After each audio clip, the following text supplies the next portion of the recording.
Hello, thank you for clicking on this video. In the next few minutes, I want to share an entry from my diary, my thoughts on how expectations have shaped my life. So, welcome inside my mind. I'm almost 25 and my life looks nothing like how I imagine it would at this age. Not even close. Why? Is it because I didn't work hard for what I wanted? The answer, I guess, is no. I've worked hard and I'm still working to this day. But I keep changing, and so what I want, and that keeps me in constant hustle. Plus, expectations made the future feel distorted and filtered from reality. I find it hard to be living with my mind, who see big visions and having to face limited resources. That's why I've always carried this feeling of being stuck in the gap between my current reality and my potential. The feeling of something inside of me hasn't yet been explored or used to its full potential.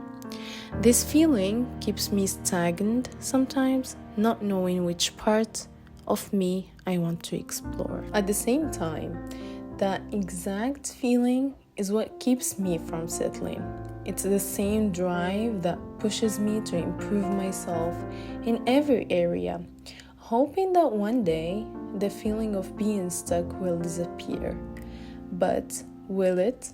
The expectations we place on our 20s, which meant to be our first baby steps into adulthood, are far beyond what these years can really hold. Honestly, I've realized that my own expectations are what create my dissatisfaction. I focus so much on what I haven't achieved yet that I forget to acknowledge the goals I once reached, goals I no longer even celebrate.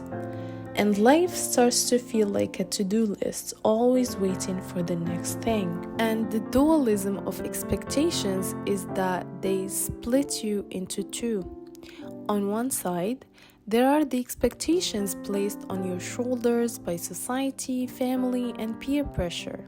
On the other side, there are the expectations you create for yourself, the dreams you hold and the visions you build. The hardest part comes when these two don't align. You look around and see others following the expected path of society and family, and suddenly you start to doubt where you are.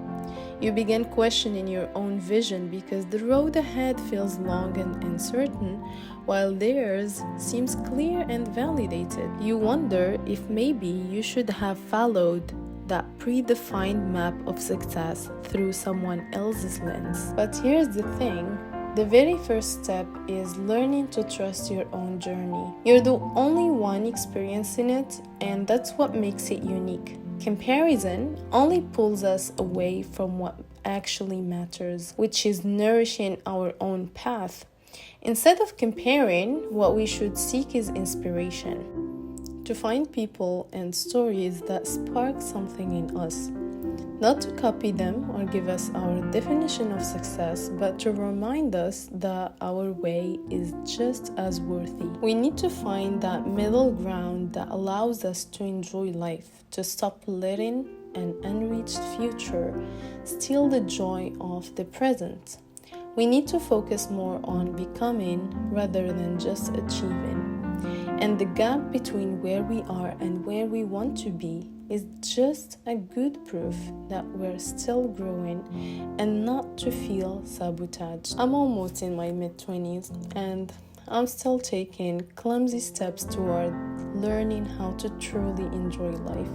I thought I would be figuring my life out at this point and already settled for a life, but here I am, still as lost as my 18 years old self. This video was just a pause, a little stop along the way to reflect on my journey and to remind myself first, and you who's watching, to celebrate life in the middle of becoming. Thank you for stepping inside my thoughts, and I'll see you in the next video.